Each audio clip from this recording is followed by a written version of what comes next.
ಗೋವಿಂದರಾಜ್ ಅವರೇ, ಇಲ್ಲಿ ಅನುದಾನ ನಮಗೆ ಸಿಗ್ತಾ ಇಲ್ಲ ಅಂತ ಹೇಳಿಕೊಳ್ಳುವುದು ಯಾವುದು, ಟೀಕೆ ಮಾಡೋದು ಯಾವುದು, ನಮ್ಮ ಸಮಸ್ಯೆಯನ್ನು ಪ್ರೆಸೆಂಟ್ ಮಾಡೋದು ಯಾವುದು, ಅದರ ಆಕ್ರೋಶ ಬಂದಿದೆಯೋ, ಅದರಲ್ಲಿ ಸಿಟ್ಟು ಬಂದಿದೆಯೋ, ಪದ ಬಳಕೆಯಲ್ಲಿ ದೇಶ ವಿಭಜನೆ ಮಾತೆ ಬಂದಿದೆಯೋ, ಸೊ ಒಂದು ಧ್ವನಿ ಯಾವ ಥರ ಕನ್ವಿನ್ಸ್ ಮಾಡಬೇಕಾಗಿತ್ತು ಕೇಂದ್ರವನ್ನು ಒಬ್ಬ ಕರ್ನಾಟಕದ ಸಂಸದ ಅಂತ?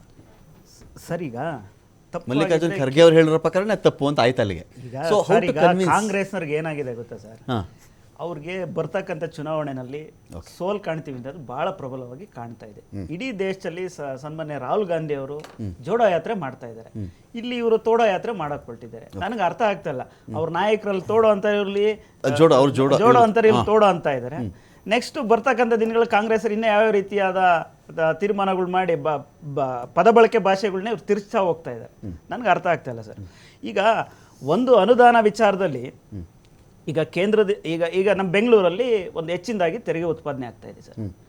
ನಾಳೆ ಇಲ್ಲೇ ಉಪಯೋಗಿಸ್ಬೇಕು, ಬೇರೆ ಎಲ್ಲೂ ಕೊಡಂಗಿಲ್ಲ, ನಾವು ಯಾದಗಿರಿ ಕೊಡಂಗಿಲ್ಲ, ಬೀದರಿಗೆ ಕೊಡಂಗಿಲ್ಲ ಅನ್ನೋ ತೀರ್ಮಾನ ತಗೊಂಡ್ರೆ ಅಲ್ಲಿನ ಯಾದಗಿರಿ ಜನರು ಅಲ್ಲಿನ ಕೃಷಿ ಉತ್ಪಾದನೆಗಳು ಜಾಸ್ತಿ ಮಾಡ್ತಾ ಇದ್ದಾರೆ.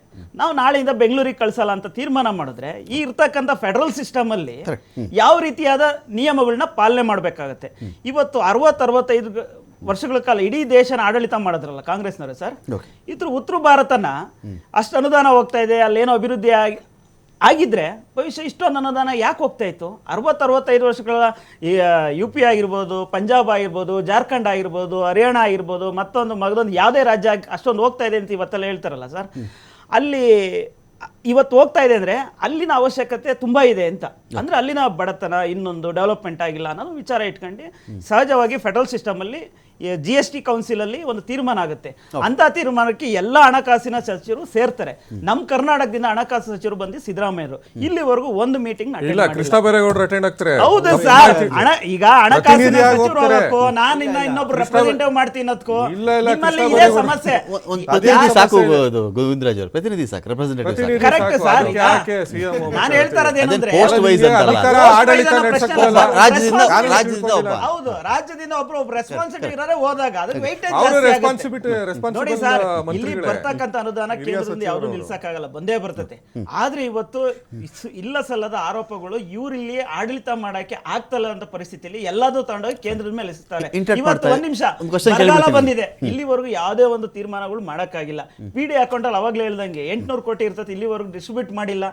ಅದಾದ್ಮೇಲೆ ಡಿಸ್ಟ್ರಿಬ್ಯೂಟ್ ಆಗಿದೆ, ನಮ್ಗೆ ಇನ್ನೂ ಸಾಕಾಗ್ತಿಲ್ಲ ಅಂತ ಕೇಳುವಂಥದ್ದು ಕೇಳಬಾರ್ದು. ನಾನು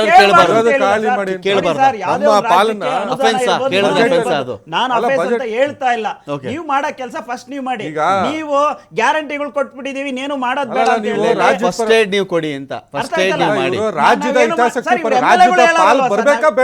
ಏನು ಅನುದಾನ ಕೊಡ್ತಾ ಇಲ್ಲ ಕೇಂದ್ರದ ಬರಬಾರ್ದಾ?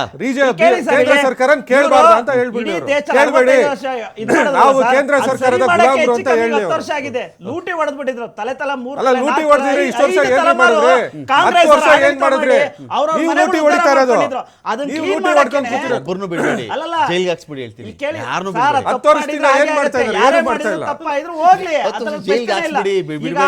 ವರ್ಷದಲ್ಲಿ ಅವರು ಅಭಿವೃದ್ಧಿ ಮಾಡ್ಬಿಟ್ಟಿದ್ರೆ ಉತ್ತರ ಭಾರತ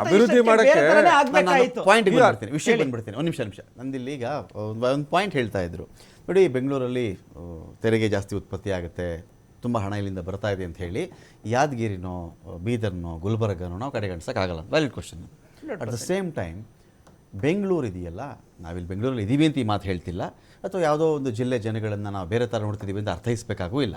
ನಾನು ಇಡೀ ಪ್ರಶ್ನೆ ಇರೋದಿಲ್ಲಿ, ಒಂದು ಪ್ರದೇಶ ತುಂಬ ಚೆನ್ನಾಗಿ ಒಂದಷ್ಟು ಉದ್ಯೋಗ ಕೊಡ್ತಾ ಇದೆ, ದೇಶದ ಮೂಲೆ ಮೂಲೆಗಳಿಂದ, ರಾಜ್ಯದ ಮೂಲೆ ಮೂಲೆಯಿಂದ ಜನಗಳಿಗೆ ಬಂದಂತಹ ಜನಗಳಿಗೆ ಇಲ್ಲಿ ಉದ್ಯೋಗಕ್ಕೊಂದು ನೆಲೆ ಆಗ್ತಾ ಇದೆ, ಅದು ಅವ್ರಿಗೊಂದು ಮನೆಗೆ ಒಂದು ಅನುಕೂಲ ಆಗುತ್ತೆ. ಇಲ್ಲಿ ಬರುವಂಥ ಹಣವನ್ನು ಅವರು ಅವರವರ ಜಿಲ್ಲೆಗಳಿಗೆ ಕೊಂಡೊಯ್ಯಲಕ್ಕೂ, ಈಗ ಇಲ್ಲಿಂದ ಓದ್ಬಿಟ್ಟು ಅಮೆರಿಕಾಗೆ ಹೋಗ್ತಾರಪ್ಪ, ಅಲ್ಲಿ ಓದಂಥವ್ರು ಕೆಲಸ ಮಾಡಿದಂಥವ್ರು ಇಲ್ಲಿ ಇಂಡಿಯಾಗೇನೆ ರಿಟರ್ನ್ ರೂಪದಲ್ಲಿ ಹಣ ಕೊಡ್ತಾರೆ, ಅಪ್ಪ ಅಮ್ಮನ ನೋಡ್ಕೊಳಕ್ಕೆ ಕೊಡ್ತಾರೆ, ತಮ್ಮನಿಗೇನೋ ಡಾಕ್ಟ್ರ್ ಓದಿಸ್ಬೇಕು ಅಂತ ಮಾಡ್ತಾರೆ, ಇನ್ಯಾರಿಗೋ ಹೆಲ್ಪ್ ಮಾಡ್ತಾರೆ ಅಂದಾಗ ಈ ಬೆಂಗಳೂರು ಅನ್ನೋ ಒಂದು ಭಾಗ ಇದೆಯಲ್ಲ, ಈ ಬೆಂಗಳೂರು ಭಾಗವನ್ನು ಈ ಚೆನ್ನಾಗಿದೆಯಾ ಬಿಡಯ್ಯ, ನಾನು ಬರೀ ಯಾದಗಿರಿ ಕೊಡ್ತಿರ್ತೀನಿ, ಬಳ್ಳಾರಿ ಕೊಡ್ತಿರ್ತೀನಿ, ಈ ಡಿನೇ ಮಾಡೋಕ್ಕೆ ಬರಲ್ಲ.